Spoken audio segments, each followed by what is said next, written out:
Nahmaduhu wa nasta'inuhu wa nastaghfiruh wa na'udzu billahi min syururi anfusina wa sayyiati a'malina may yahdihillahu fala mudhillalah wa may yudlil fala hadiyalah wa asyhadu an la ilaha illallah wahdahu la syarikalah wa anna Muhammadan abduhu wa rasuluh. Amma ba'd, faqala Allah ta'ala fil Qur'anil Majid, a'udzu billahi minasyaitonir rajim. Ya ayyuhalladzina amanu taqullaha haqqa tuqatih wa la tamutunna illa wa antum muslimun. Wa qala alaihi salatu wassalam, ittaqillaha haitsu ma kunta wa atbi'is sayyi'atal hasanata tamhuha wa khaliqin nasa bi khuluqin hasan. Hadirin ikhwatu iman, ahli ibadah, ahli thalabul ilmi rahimakumullah. Kita lanjutkan tadarus Quran surah Al-Mulk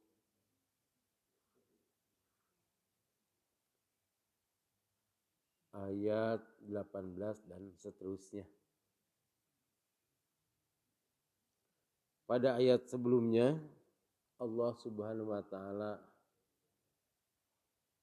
menegaskan bahwa Dialah yang Maha Kuasa menentukan segala sesuatu terhadap ciptaannya. Allah Subhanahu wa taala menyuruh kita untuk menjelajah bumi dan makan rizkinya agar kita mendapatkan pelajaran.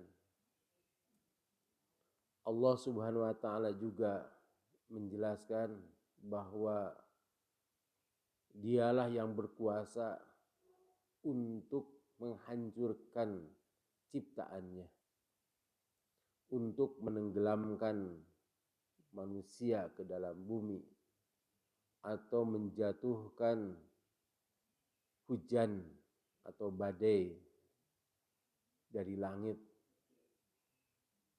Dan itulah peringatan-peringatan dari Allah Subhanahu wa taala agar kita tetap bertakwa kepadanya, takut akan siksaannya dan sangat berharap terhadap rahmatnya. Selanjutnya pada ayat 18 Allah Subhanahu wa taala berfirman, A'udzu billahi minasyaitonir rajim. Walaqad kazzabal ladzina min qablihim fakaifa kana nakir. Dan sungguh orang-orang yang sebelum mereka telah mendustakan ayat-ayat Allah. Fakaifa kana nakir, maka alangkah hebatnya ancaman dari Allah Subhanahu wa taala. Alangkah dahsyatnya Allah Subhanahu wa taala mengancam. Pada ayat ini Allah Subhanahu wa taala menjelaskan tentang orang-orang yang hidup pada zaman dulu. Pada ayat sebelumnya sebagai munasabah kesesuaian, Allah lah yang membelah bumi, yang menenggelamkan orang-orang kafir masuk ke bumi, seperti halnya pada zaman Nabi Musa alaihi salam terhadap Qarun, dan mengirimkan badai, angin selama 1 minggu lebih, 8 hari 7 malam, 8 ya selama 8 hari begitu. Dan itulah ancaman dari Allah Subhanahu wa taala. Dan kita harus menjelajah bumi dalam arti jika kamu berbuat seperti itu, seperti orang-orang sebelum kamu, maka Allah pun akan bertindak yang sama. Atau membiarkan kamu diberi kesempatan untuk hidup dan untuk bertaubat. Nah, ini bedanya umat-umat pada zaman sebelum Nabi Muhammad SAW dan setelah Nabi Muhammad diutus atau umat Nabi Muhammad SAW. Biasanya dalam tafsir itu dibedakan. Kalau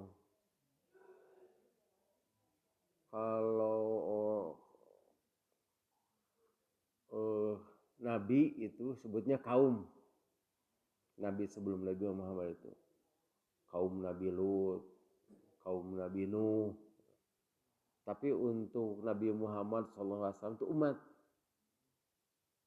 Ini menunjukkan kepada umat manusia seluruhnya.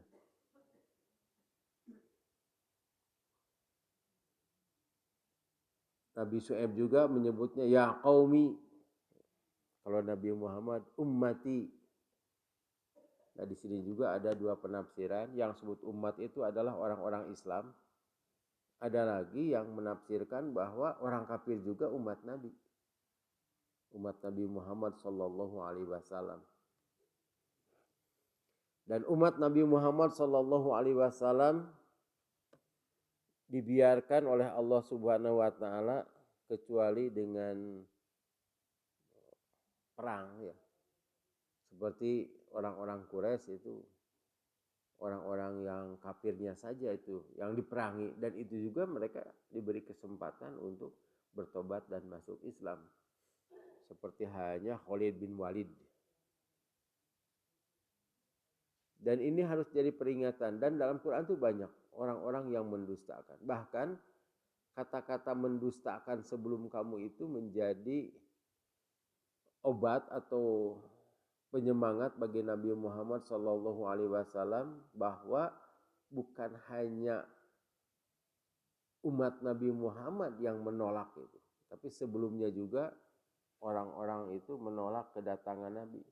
Sebab tidak ada seorang pun Nabi yang diminta atau dipesan.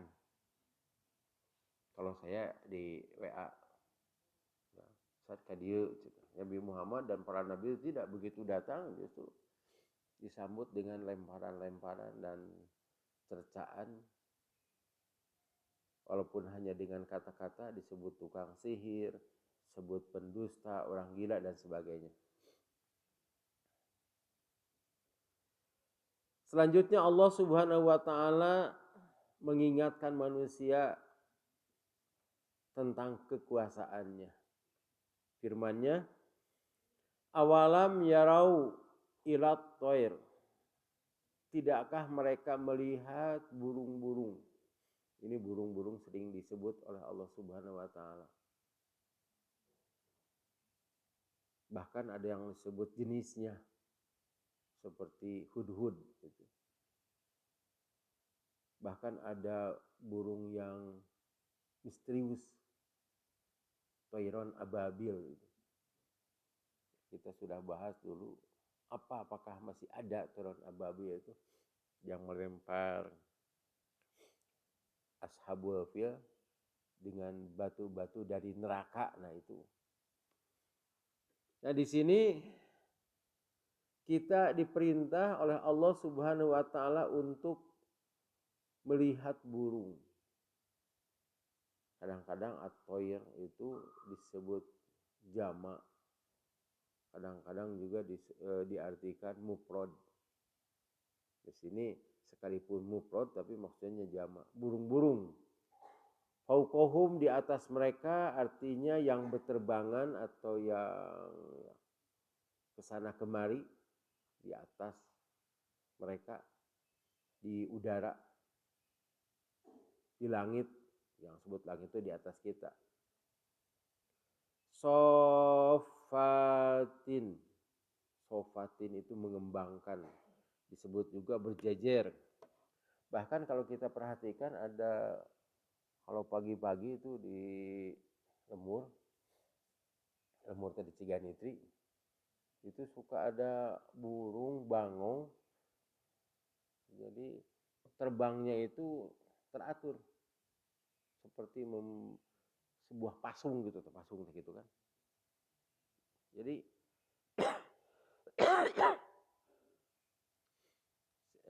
sebelum teh gitu itu katanya sebut katanya teh sebab burungnya tidak bicara. Itu yang memberi petunjuk itu yang di depan. Dan tuh ngantai gitu teh. Suka ada yang lewat sini. Ya. Kan? Burung kuntul teh. Jadi ya ngajajarna teh gitu tah. Ngajar gitu. Dan ini katanya hanya mengikuti yang di depan. Tetapi apabila yang di depan ini sudah lemah, itu kembali ke belakang. Itu yang di keduanya masuk. Itu burung. Jadi teratur. Bahkan ada burung ya seperti ikan juga bergelombol gitu tah mui. Itu mah pada zaman sekarang mudah dicari. Tinggal klik. Dan ada perumpamaan tentang burung. At-tairu ala askaliha tadau. Burung-burung itu akan berkumpul dengan kelompoknya. Dengan kelompoknya.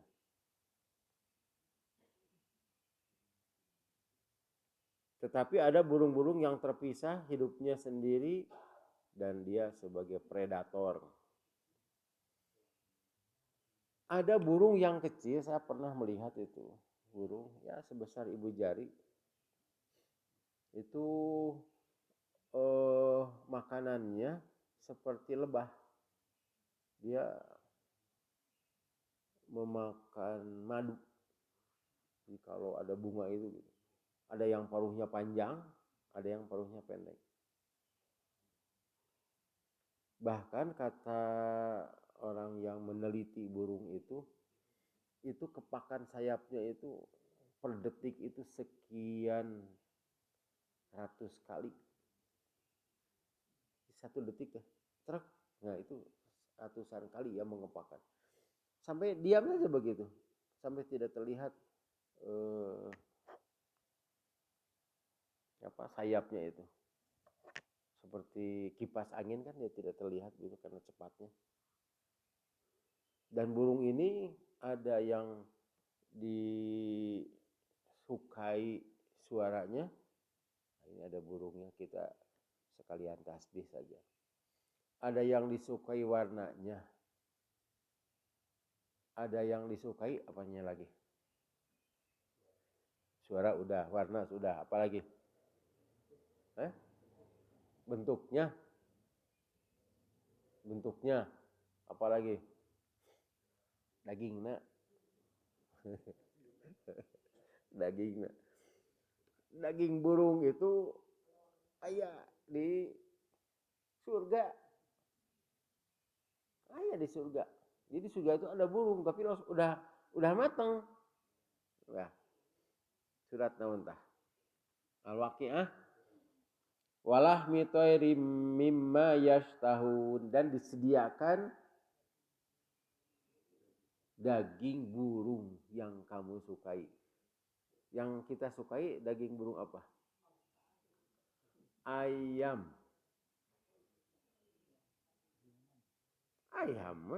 Pan ayam teh burung. Peluk burung teh. Sasaranna ayamnya. Di mana-mana eta ayam teh. Katanya di Indonesia itu ayam itu lebih banyak daripada manusia. Kalau di New Zealand yang lebih banyak dari manusia itu apa? Sapi. Ini kembali tentang burung. Jadi yang mengepakkan sayapnya, yang membentangkan sayapnya, dan yang menahannya begitu. Jadi mengepakkan dan menutupnya, itu adalah Allah. Ma yumsikuhunna illa rahman. Tidak ada yang dapat menahan mereka illa rahman kecuali Allah yang Maha Pengasih. Jadi artinya itu semua ditakdirkan oleh Allah Subhanahu wa taala. Dalam surah An-Nur ya,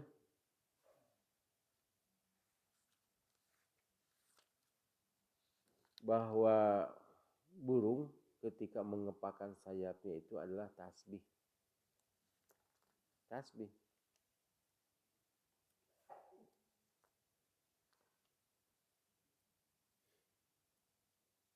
Tasbih, sholat, ini sama itu. Kamu nanya asisten abdi itu ayah ya. Pak Haji Hadi pada maos. Surat An-Nur ayat 41 ini sama ini. Surat yang ke-24 ayat 41.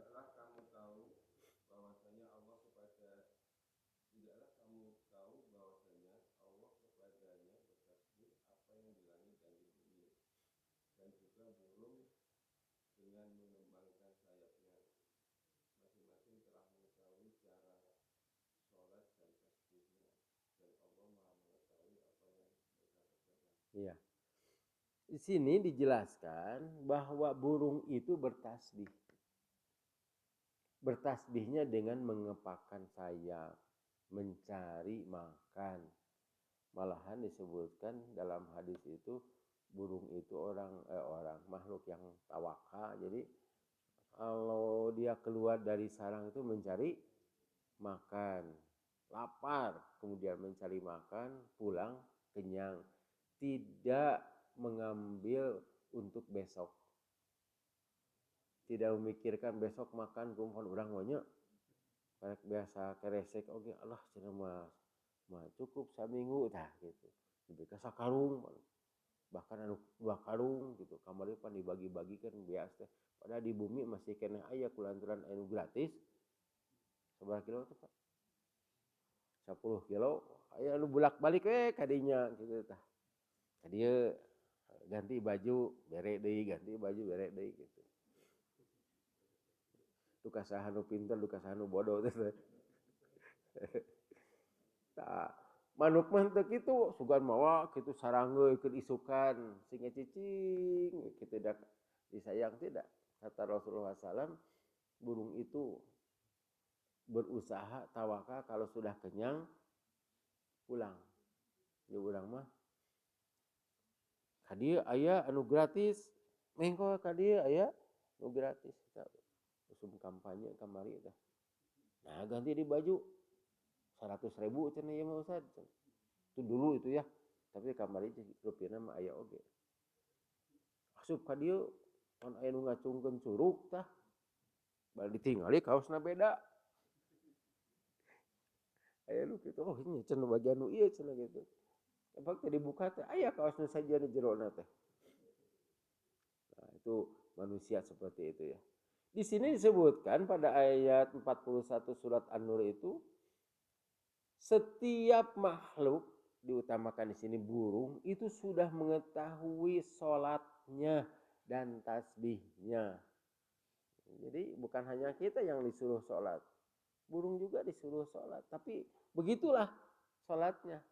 Sholatnya itu mencari makan, bersuara, kemudian menjadi perhiasan. Nah ini ada hukum yang lain. Ada yang memelihara burung di rumahnya. Ada itu teh. Kalaulah kita tahu ya, burung itu bernyanyi, itu menderita. Kan ayah burung bernyanyi ya, nanti hidup dalam sangkar teh geningan. Kumaha Bu? Hah? Ibu-ibu biasa suka apa nyanyi itu? nanti badan terkurung. Ini harus tahu. Itu, aduh. Sehingga saya pernah menyanyikan lagu itu, ada orang yang pulang dari masjid langsung dilepaskan.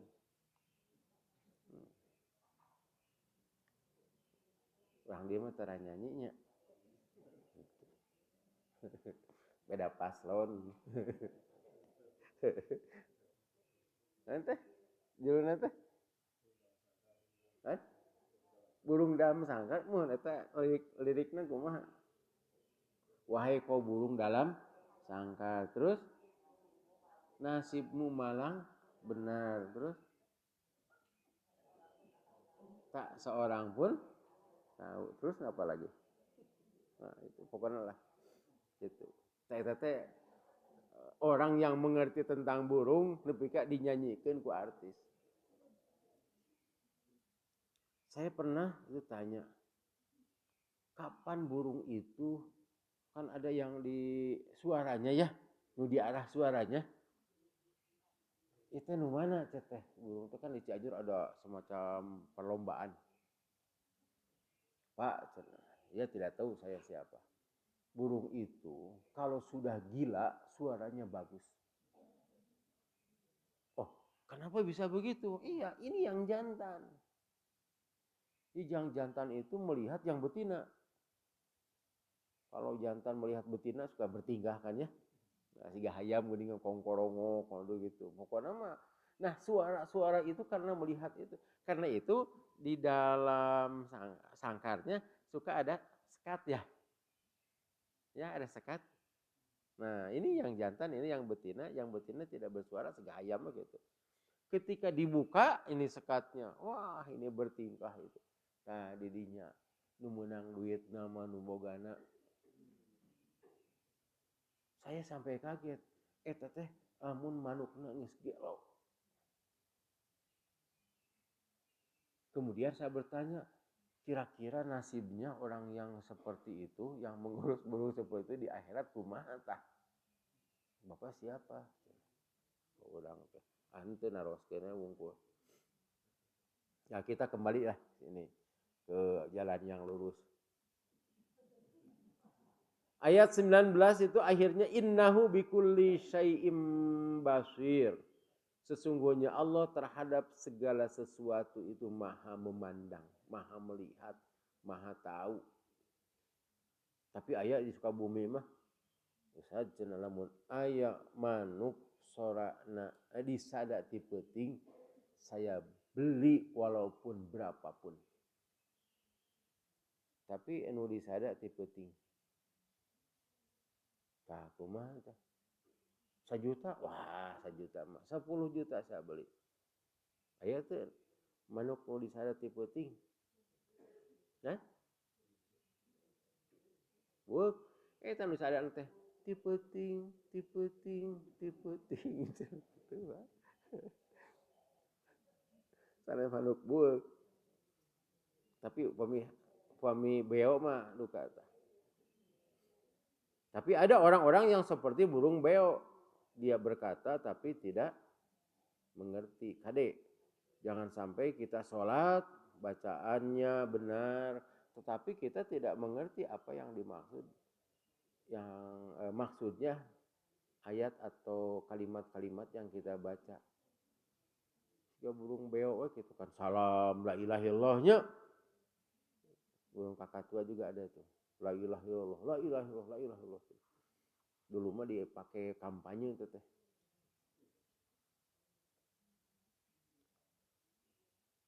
Selanjutnya Allah Subhanahu wa taala berfirman, amman hadzal ladzi huwa jundul lakum yang surkum min dunir rahman inil kafiruna illa fi gurur. Am itu apa atau man orang hadzal ladzi orang ini yang huwa dia itu jundul lakum menjadi bala tentara bagi kamu. Nah, jadi artinya begini, Apakah ada tentara yang membackup kamu, yang membela kamu, atau kamu itu punya tentara yang surukum, yang dapat menolong kamu dari segala bahaya min dunir rahman, selain dari Allah. Jadi artinya tidak ada orang yang dapat membela dirinya walaupun ada backing, ya, walaupun ada backing selain Allah. Jadi kita takut kepada Allah, berlindung kepada Allah. Dan ini bahasa balagohnya tinggi ini. Kadang-kadang harganya tidak diterjemahkan dalam terjemah bebas itu. Kalau kamu punya tentara, dia apakah mereka itu dapat menolong kamu dari siksaan yang diberikan oleh Allah, dari bencana yang diberikan Allah? Itu tidak ada. Hanya Allah. Allah yang memberikan, Allah yang menolong. Seperti hanya kita punya penyakit, nah kita kan curhat kepada Allah. Ya Allah, yang tahu penyakit saya itu adalah Engkau. Engkau yang menempatkan penyakit ini. Dan Engkau juga yang menyembuhkannya. Karena itu doanya Allahumma robban nasi. Isfi, sembuhkanlah, anta sapi, hanya Engkau. La syifa'a, tidak ada yang dapat mengobati, menyembuhkan. Illa anta. Nah, begitu. Jadi saya ingat ini zaman dulu, kan ada backing ya. Jangankan zaman dulu, kemarin juga itu kunaun itu sampai proyek pemerintah tidak jalan. Di belakangnya ada backing, saha backing nanti jenderal polisi cenah. Kan kadang-kadang kalau kita punya backing teh, kan ada supir yang tewaknya di razia tidak melanggar, apakah tidak bawa SIM atau apa, ketika ditanya, saya punya kakak saya jenderal biasanya gitu kan ya, tapi Pak itu tidak ada manfaatnya. Jenderal sote keur tugas aya geus pangsiun mah. Ya. Kan aya nu kieu. Siapa kamu? Aya Letjen, Maijen, Brigjen. Nu hiji deui mah nanyana teh Tengjen. Naon Tengjen teh? Tetangga saya jenderal. Di kebun kelapa dulu kan, itu kebun kelapa teh terminal. Saya waktu anak-anak, waktu muda, ya waktu pesantren, galak tuh orang itu kan. Saya tahu itu ketika saya mau ke Cianjur, mau pulang, ini teh Pak, gambar naga di dia tuh. Wah, itu ketika saya berumur kira-kira ya sebelum 20 lah, 16, 18 begitu. Kemudian kan terminal teh pindah, kalau lebih panjang itu tahun berapa itu. Saya bertemu lagi dengan orang itu. Pikanu nyangun. Masalah teh gagah gitu. Gitu we kubaturna ge dibere eta teh dahar teh. Masalah mah pan maksa. Jadi tidak ada yang abadi, hanya Allah Subhanahu wa taala. Karena itu maksudnya di sini jangan minta perlindungan kepada manusia. Walaupun berlindung kepada pejabat, kan ada pejabat yang berkuasa ya saat ini, sakedeung deui oge pangsiun dah. Tapi sigana ku urang mah kaalaman lantaran saumur jeung urang. Siapa sih yang dulu yang galak-galak teh? Kan sudah tidak ada. Kemal Atatürk, siapa lagi yang membantai orang Yahudi teh? Hitler. Tidak ada yang abadi. Inil kafiruna illa fi gurur. Nah, kalau ada illa, mau in, mau man, mau hal, nah, artinya apakah? Atau tidak ada. Tidak ada orang kafir itu kecuali mereka dalam figurur. Gurur itu apa? Tipuan. Jadi orang kafir itu tertipu sebab backingnya adalah manusia. Kan sekarang itu orang-orang yang berbuat jahat ya, berbuat jahat dikarenakan takut dihukum, berlindung kepada penjahat lagi. Nah, gitu ya. Aduh, saya bukan kampanye. Tidak boleh sekarang kampanye. Hanya menceritakan banyak orang yang jahat berlindung agar dia tidak dihukum, itu saja. Tapi itu penipuan pada ayat ini. Katipu tak berlindung kepada manusia mah. Sebab nanti di akhirat dalam Quran surat Shad diantaranya itu akan saling menghina penghuni neraka jeung penghuni neraka. Saya masuk ke sini karena engkau cenah. Kadununganan teh, cek dununganan teh. Saya juga masuk ke sini lantaran tuturkeun ku ente. Padahal saya sampai mereka itu berdoa kepada Allah, ya Allah, ta cenah pamimpin-pamimpin anu ngajak ka abdi. Bari jeung teu make alasan. Pedah ku bea 10 kilo cenah. Nah,